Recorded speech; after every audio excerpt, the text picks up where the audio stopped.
Are you dealing with difficult people on your team? It's tough. But unfortunately, it's also unavoidable. Whether it's a chronic complainer, the know-it-all, the person who doesn't pull their weight in your team, it can be frustrating. But with these proven tools, we can take a step to develop in our leadership to help deal with difficult people. At the end of the day, how you handle difficult people will determine whether your team thrives or your team struggles. So join me today as we look at the 4 proven methods for dealing with difficult people. Tool number 1, separate the person from the behavior. As a rule of thumb, don't make it personal.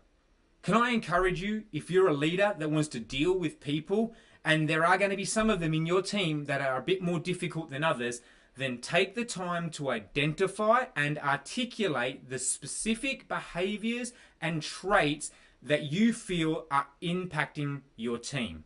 For example, when I'm addressing John, I wouldn't say, John, you are a very negative person. I would say, hey John, in the meeting yesterday where we were gathering as a team, some of your comments were very critical, and I noticed that those comments didn't just impact me, but it actually impacted the rest of the team and the dynamic of that very meeting.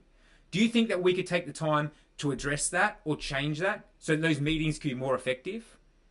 See, the truth is, one of those statements is going to lead to John being very defensive. The other one, he still may be defensive, but at least it's giving him the opportunity to deal with specific things in his life, and if he wants to change, he knows exactly what he needs to do to change. Tool number 2, use the SBI feedback model. Now, this tool is so helpful when you want to give constructive feedback to one of your team members. S stands for situation. Name exactly when and where the behavior occurred. The B stands for the behavior itself. What exact or specific behavior did that person actually have? And I, what was the impact on the team members or yourself? How did it make you feel? What did it do to the dynamic of the team? How did it affect the rest of the day? Be very, very specific in the impact. Now let's rewind and hear how I gave feedback to John's behavior.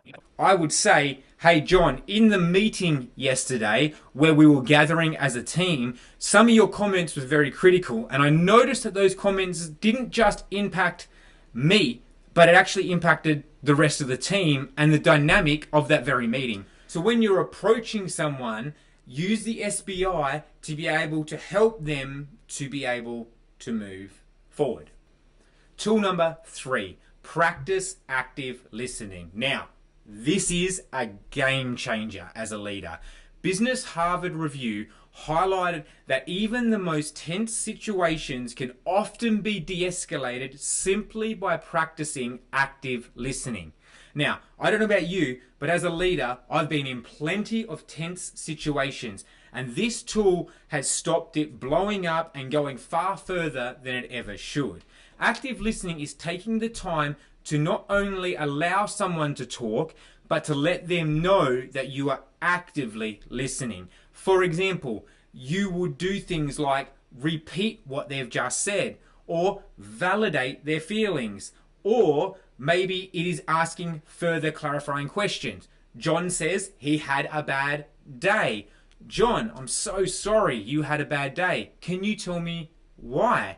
Is there anything particular? Was it anything I had done? See, what's happening in this moment is I'm acknowledging John's feelings or his talking, and I'm creating an environment where he can now share more. I'm telling you right now, I couldn't tell you the amount of times that someone has begun up here sharing all their problems, all their struggles, everything they hate about me, the team, the environment, and within 15 minutes, the whole dynamic has changed simply by practicing active listening. Leader, listen to me. Don't ignore this. Take the time to actively listen. Tool number 4, set boundaries and expectations. See, the truth is, as a leader, there are certain times and certain moments where you're just going to have to say it is what it is. this can't happen anymore. This isn't right. Because the truth is, if you ignore these behaviors and you allow things to happen, it's impacting your whole team. You're going to need to sit with certain team members at certain times and say, if you want to stay part of this team, this is what I expect from you. Or these are the boundaries I expect you to stay in. I know it sounds harsh and it sounds direct, but I'm telling you, for the sake of your whole team, set clear expectations and boundaries. The reality is, consistency is key. Follow up. The next meeting, did they do what you asked them to do, or did they cross the line? Don't back down on these moments, because it's not just the person it's affecting, it's your whole team.